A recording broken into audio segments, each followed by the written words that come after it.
Rugrats was one of the biggest cartoons of the 1990s. It aired on Nickelodeon starting in August 1991 and ran for over a decade. The show was about a group of babies who went on adventures. The main character was Tommy Pickles. He was a brave 1-year-old who always carried a plastic screwdriver in his diaper. His friends included Chuckie Finster, who was scared of everything, and twins Phil and Lil DeVille. Tommy's older cousin, Angelica, was 3 years old and she was the mean one. She bullied the babies and told them lies all the time. The show was simple. The babies would talk to each other in their own language. The adults could not understand them, but Angelica could understand both the babies and the adults. This made her special. She was the bridge between the two worlds. The babies would go on adventures in their backyard or around the house. They would imagine normal things as big scary monsters or exciting quests. It was a fun show about childhood imagination. But then the internet came along. And with the internet came fan theories. Some fan theories are fun. Some are interesting. And some are really dark.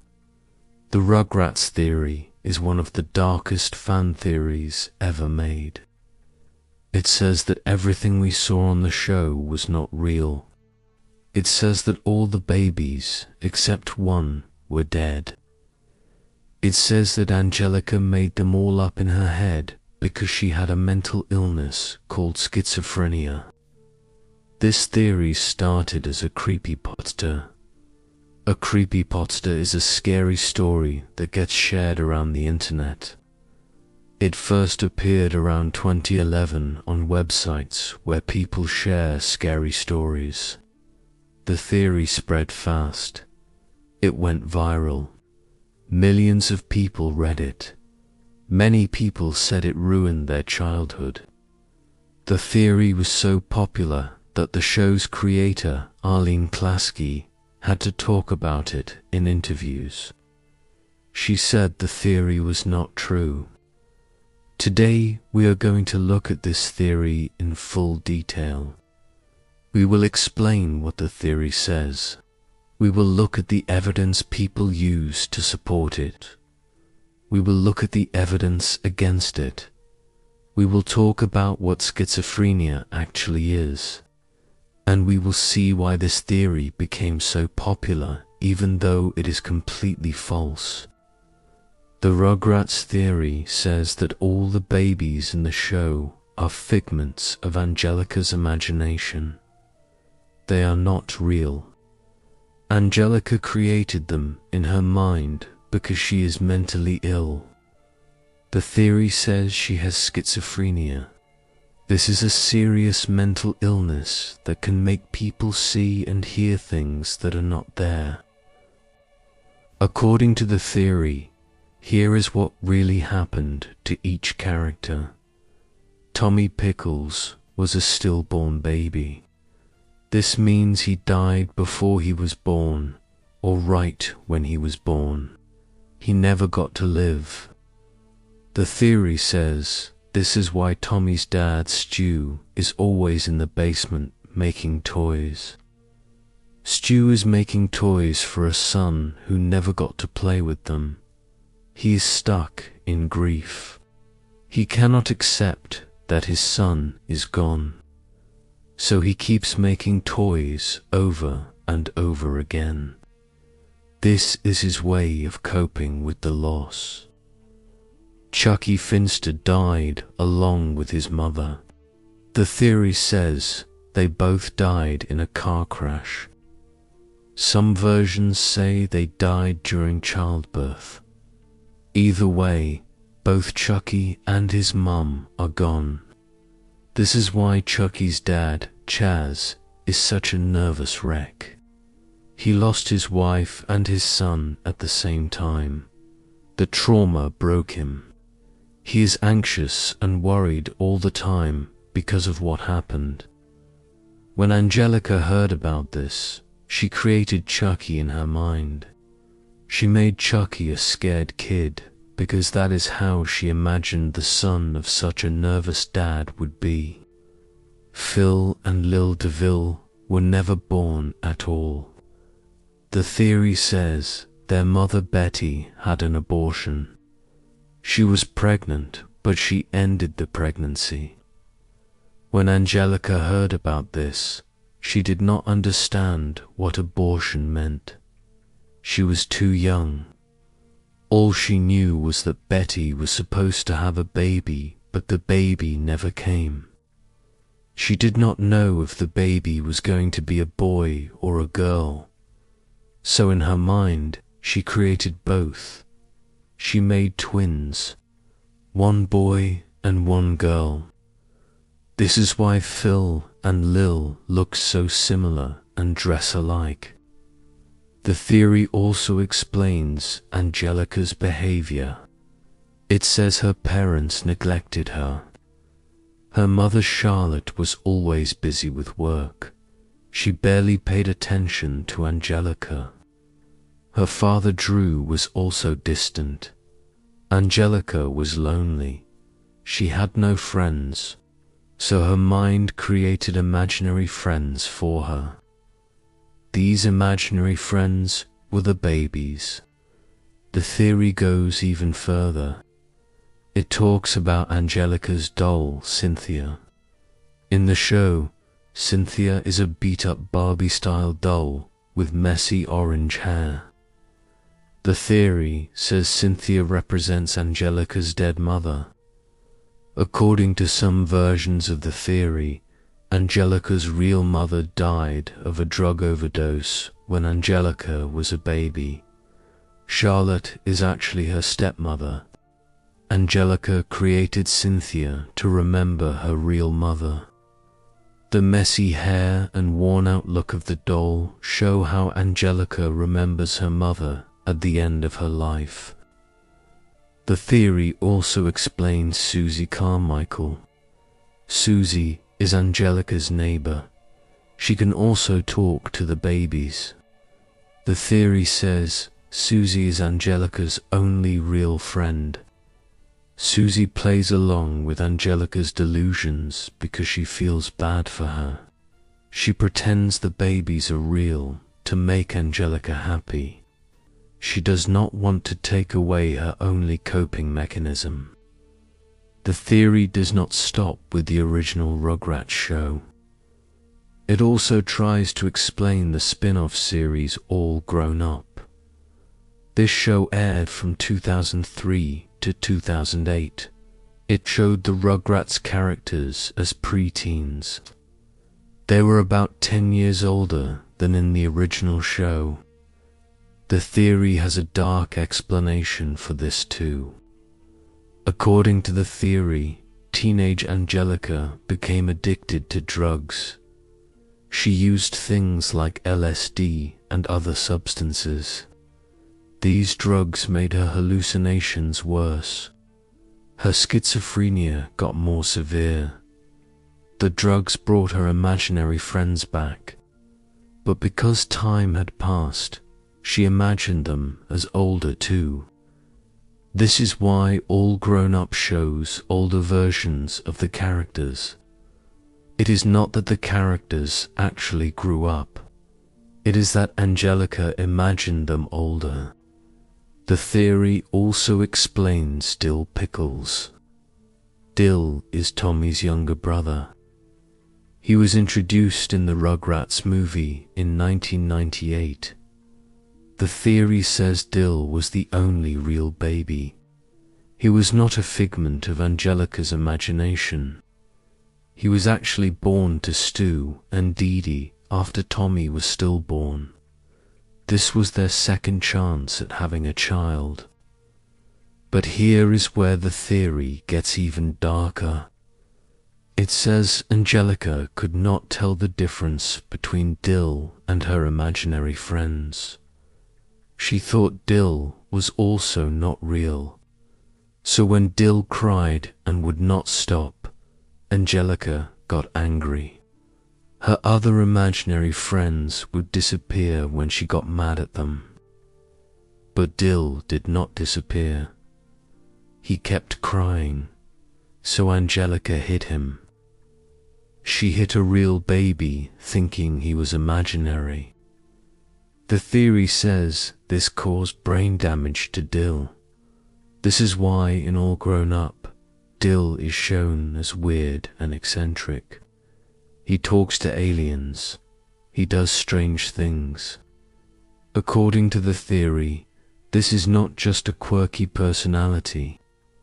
It is the result of brain damage from when Angelica hit him as a baby.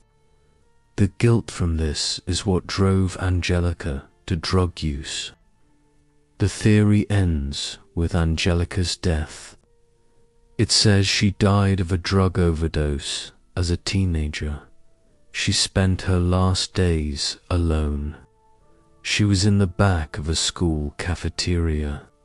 She was surrounded by her imaginary friends. She played with them one last time before she died. Some versions of the theory go even further. They say that after Angelica died, her journal was found. The journal contained all her adventures with the babies. This journal was given to Nickelodeon, and Nickelodeon used it to create the Rugrats show. The theory says Susie grew up to become a psychologist. She helped bring the journal to Nickelodeon as a tribute to her dead friend. People who believe in this theory point to several things from the show as evidence. Let us look at each piece of evidence they use. First, they point to how the show works. Only Angelica and Susie can talk to both the babies and the adults. The other adults cannot understand the babies at all. Supporters of the theory say this is because the babies are not real. Angelica can talk to them because they exist in her head. Susie can talk to them because she is playing along with Angelica's game. Second, they point to Stu Pickles. Stu is always in the basement making toys. He works on inventions constantly. He seems obsessed with creating toys for children. Supporters say this is because Tommy is dead. Stu is making toys for a son who never got to live. He cannot stop because he cannot accept his son's death. This is his way of coping. Third, they point to Chaz Finster. Chaz is nervous about everything. He worries all the time. He has anxiety. Supporters say this makes sense if he lost his wife and son in a tragic accident. The trauma would make anyone nervous and anxious. His personality is proof that something terrible happened to him. Fourth, they point to Phil and Lil. The twins are almost identical. They dress the same. They look the same. The only difference is that Lil has a bow and Phil does not. Supporters say this is because Angelica did not know if Betty's baby was going to be a boy or a girl. She created both because she was uncertain. If they were real babies, they would probably look more different from each other. Fifth, they point to Angelica's parents. Drew and Charlotte are shown as neglectful. Charlotte is always on the phone with work. She barely pays attention to Angelica. Drew spoils Angelica with toys instead of giving her actual attention. Supporters say this neglect caused Angelica's mental illness. She needed friends. She needed attention. Her mind created imaginary babies to fill that void. Sixth, they point to the Mother's Day episode. This is one of the most emotional episodes of Rugrats. It reveals that Chuckie's mother died. She died of a terminal illness. The episode shows Chaz talking about his late wife Melinda. Supporters of the theory twist this. They say both Chuckie and his mother died. The show just could not show a dead baby on screen, so they only showed the mother's death. Seventh, they point to Dill.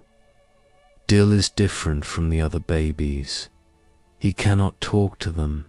He only cries and drools. The other babies can communicate with each other, but Dill cannot. Supporters say this is because Dill is real. The other babies are imaginary, so they can talk. Dill is a real baby, so he acts like a real baby. To understand why this theory does not make sense, we need to understand what schizophrenia actually is. The theory claims Angelica has schizophrenia, but the way the theory describes it is not how the illness works in real life. Schizophrenia is a serious mental disorder. It affects about 1% of people worldwide. It usually starts to show up in late adolescence or early adulthood. This means most people start showing symptoms in their late teens or 20s. It is very rare for a 3-year-old to have schizophrenia. Schizophrenia has several types of symptoms. These are divided into positive symptoms and negative symptoms. Positive symptoms are things that are added to your experience. Negative symptoms are things that are taken away. Positive symptoms include hallucinations and delusions. Hallucinations are when you sense things that are not there. The most common type is hearing voices.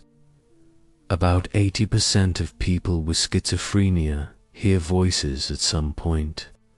These voices might whisper, they might yell, they might tell you to do things. Visual hallucinations, seeing things that are not there, are less common. They happen in about 25 to 50% of cases. Delusions are false beliefs. You believe something is true even though it is not. Common delusions include thinking people are following you, or thinking the government is watching you, or thinking you have special powers. These beliefs feel completely real to the person having them. Negative symptoms include reduced motivation. People may lose interest in activities they used to enjoy. They may show less emotion. They may speak less. They may have trouble thinking clearly. They may struggle with memory. Here is the important part. People with schizophrenia usually have trouble functioning. The illness makes daily life hard. They often struggle with work or school. They may have trouble taking care of themselves.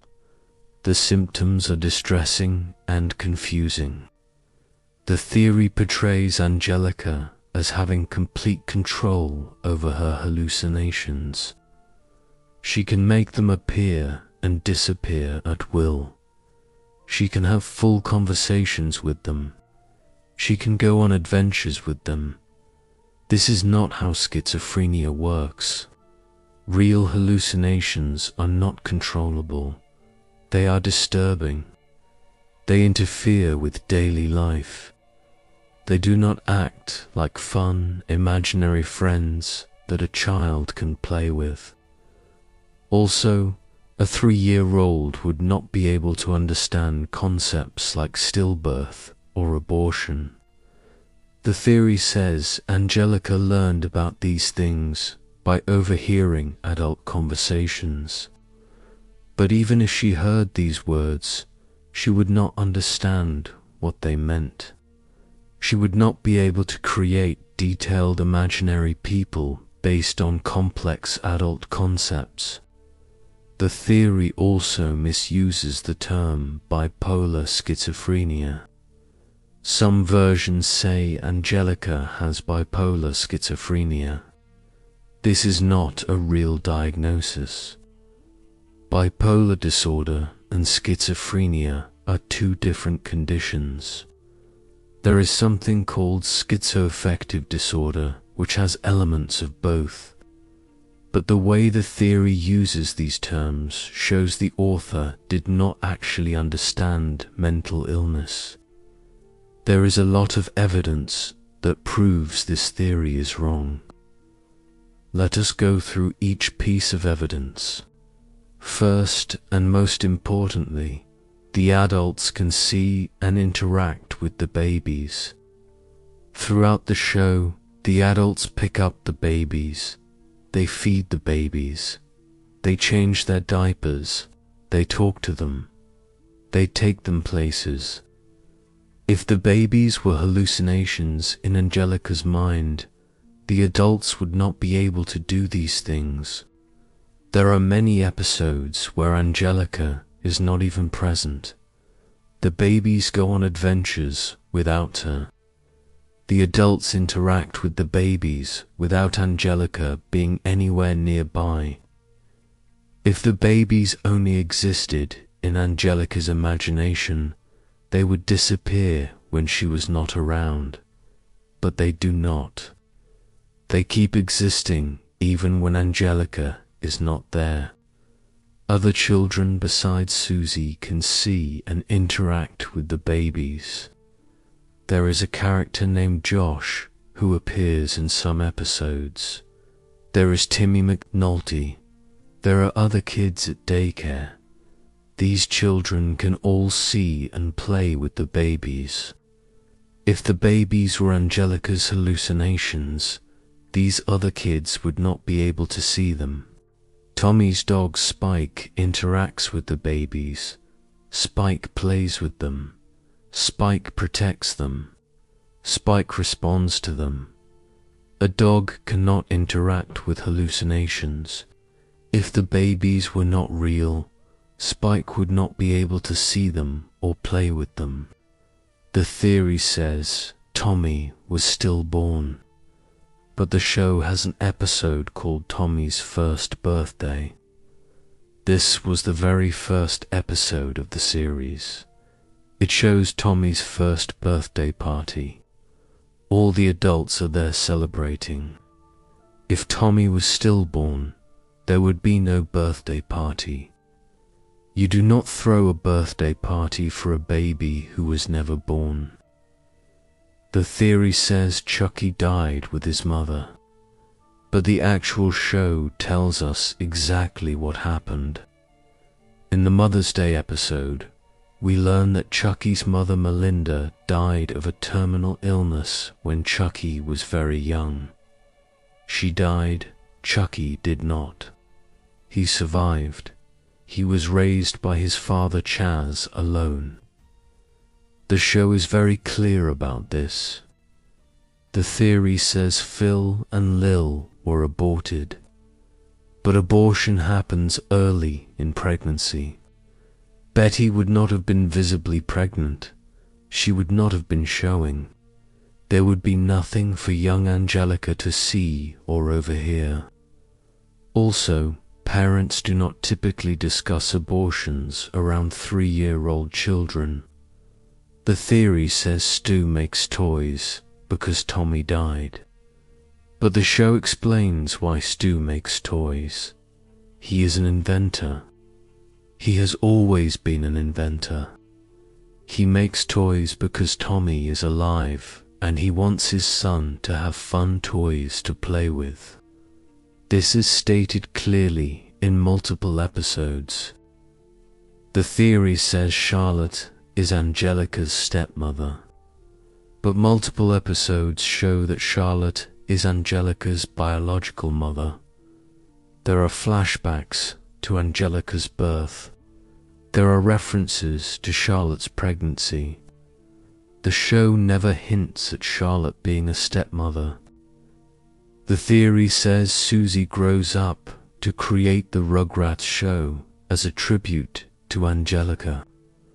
But the real creators of Rugrats are Arlene Klasky, Gabor Zupo, and Paul Germain. These are real people.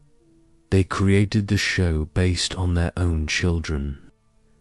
Arlene Klasky said the show was inspired by watching her 2 infant sons. She wondered what they would say if they could talk. That is how Rugrats was born. In 2016, the theory had become so popular that journalists started asking the show's creators about it. At San Diego Comic-Con, Arlene Klasky was interviewed by BuzzFeed. They asked her directly about the Rugrats theory. Her response was clear. She said, "The theory is not true. The babies are not dead. They are not figments of Angelica's imagination. The show is just a show about babies having adventures." Klasky said that a lot of people believe the theory. She has to comfort fans online who have read it and gotten upset. She tells them the truth. The babies are alive and well. It is not all happening in Angelica's mind. This should have ended the debate. When the actual creator of a show tells you that a fan theory is wrong, that should be the final word. But the theory continues to spread online. People continue to share it. New generations of fans continue to discover it and have their childhoods ruined by it. Interestingly, Klasky said she never liked the Angelica character. She thought Angelica was too mean. She was a bully. Paul Germain, one of the other creators, wanted Angelica on the show because he felt the show needed a villain. He based her on a girl bully from his own childhood. But Klasky always disapproved of how mean Angelica was. The real inspiration for the show came from Klasky's own children. She had 2 young sons. She watched them crawling around on the floor. She wondered what they were thinking. She imagined what they would say to each other if they could talk. That curiosity became Rugrats. Tommy Pickles was even based on her younger son, Brandon. So the real origin of Rugrats is wholesome. It came from a mother watching her babies and wondering about their inner lives. There is nothing dark about it. There are no dead babies. There is no schizophrenia. It is just a creative woman making a cartoon about childhood. So, if the theory is completely false, why did it become so popular? Why do millions of people know about it? Why does it keep spreading? The theory became popular because it takes something innocent and makes it dark. This is a common pattern with internet fan theories. People love to take children's shows and find dark meanings in them. It feels clever. It feels subversive. It feels like you are seeing something hidden that other people missed. The theory uses real elements from the show and twists them. Stu really does make toys in the basement. Chaz really is nervous and anxious. Phil and Lil really do look alike. Chuckie's mum really did die.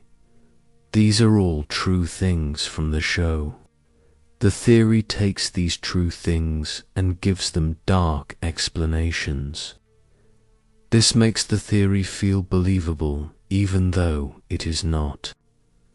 The theory also plays on nostalgia. Rugrats was a beloved show for millions of kids in the 1990s. When those kids grew up, they discovered this theory. It was shocking. It took something from their innocent childhood and made it disturbing. The emotional impact made people want to share it. They wanted others to feel the same shock they felt. Creepypastas are designed to spread. The Rugrats theory started as a creepypasta. Creepypastas are written to be shareable. They are short enough to read quickly. They are disturbing enough to be memorable. They make you want to tell someone else about them. The Rugrats theory was perfectly designed to go viral. The theory also appeals to people who want to feel smart. If you know about this theory, you feel like you know a secret. You feel like you understand the show better than other people. You can share this knowledge and impress your friends.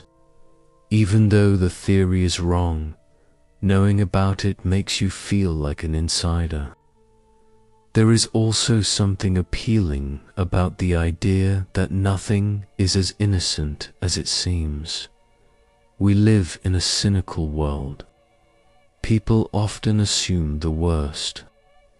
A theory that says a happy children's cartoon is actually about death and mental illness fits that cynical worldview. It confirms the belief that nothing is truly pure or innocent. Since the theory twists the story of Chuckie's mother, let us look at what actually happened in the show. This is one of the saddest storylines in children's television history. But it is sad because it is real and touching, not because it is secretly dark. For the first few seasons of Rugrats, Chuckie's mother was never mentioned. Chuckie lived with his father Chaz. No one talked about where his mother was. The show's creator, Paul Germain, had ideas for why Chuckie's mother was absent.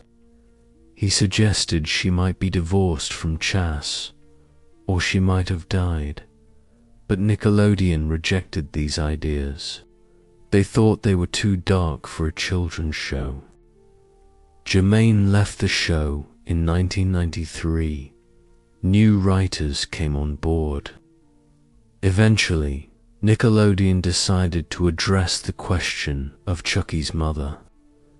They created a special episode called Mother's Day. It aired on May 6, 1997. In this episode, it is Mother's Day. All the babies are making gifts for their mums. But Chuckie does not have a mum. He does not know what to do. His friends try to help him find a mother, but that does not work.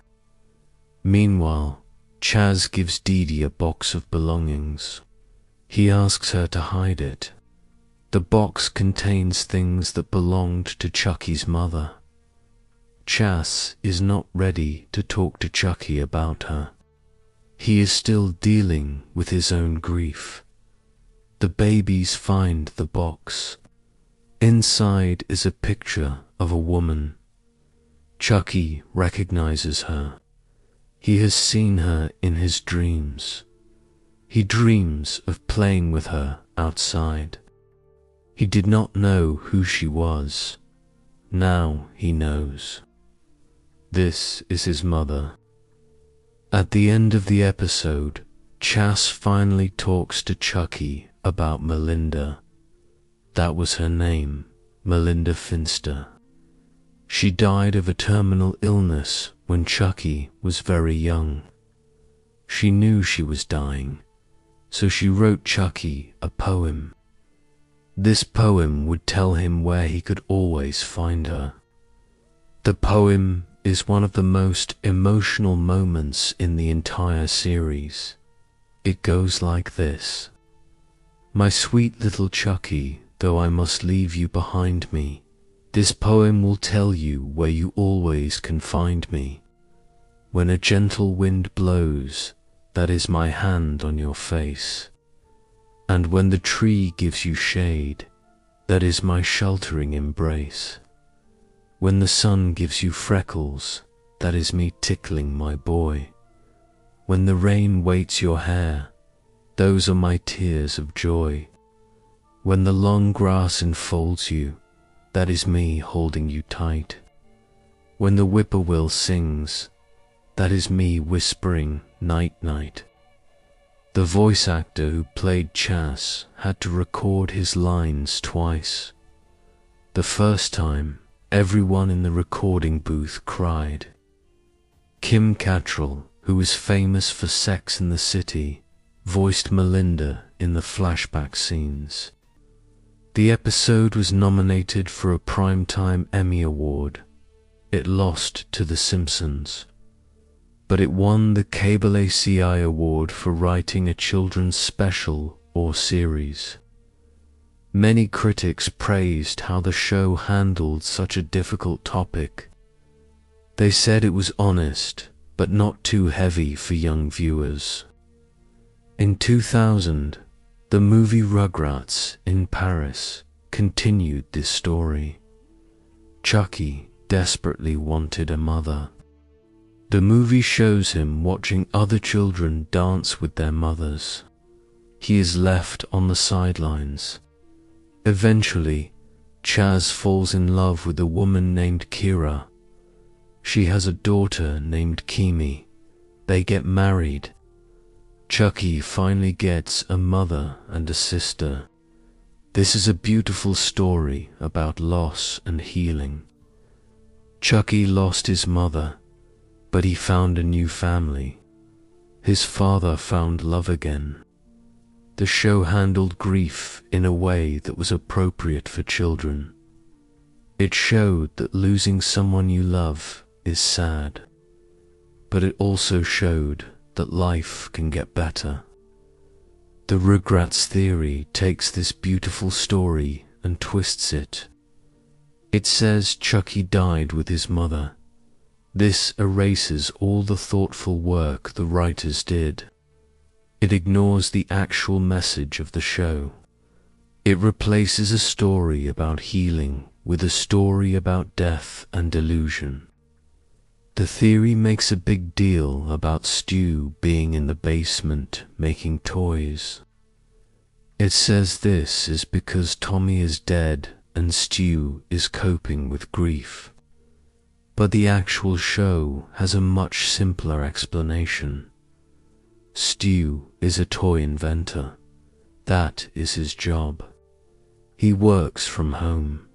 His office is in the basement. He creates toys because that is how he makes money for his family. He creates toys for Tommy because Tommy is his son, and he wants his son to have fun things to play with.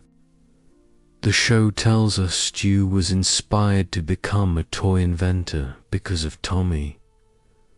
When Tommy was born, Stu wanted to create toys that would make his son happy. His inventions often go wrong. They malfunction. They scare the kids. But he keeps trying because he loves his son. Stu is described as a kid in an adult body.